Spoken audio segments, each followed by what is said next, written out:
to be a successful business, yes, you've got to take risk, because without taking risk, you're not going to move forward.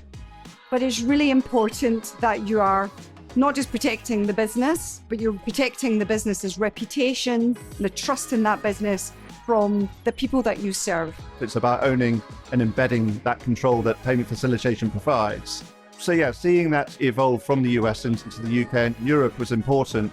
And I think finally, we've had the time to think about that, collaborate with others like Cashflows to achieve the end-to-end operating models and a consultative approach that's needed to take someone on that journey.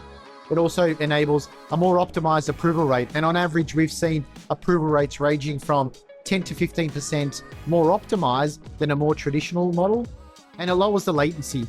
And it also continues the innovation agenda that I think Cashflows is really driving through their PayFac as a service solution with partners like Cardstream and Mastercard. When we look at the overall BIN sponsorship model and working together from PayFacs all the way to PayFacs as a service, it's not been done before.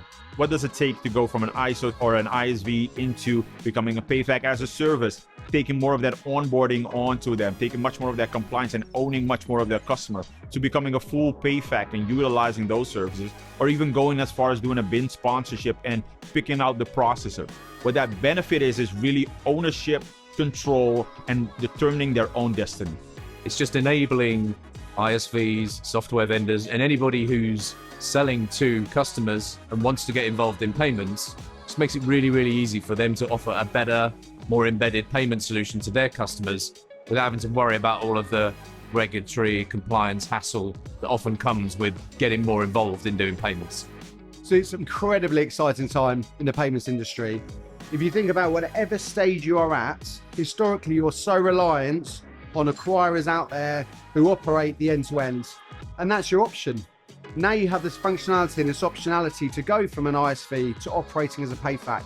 You have payment facilitators who are established, who have the opportunity now to own the processing element to this and all the technological advantages that come with that.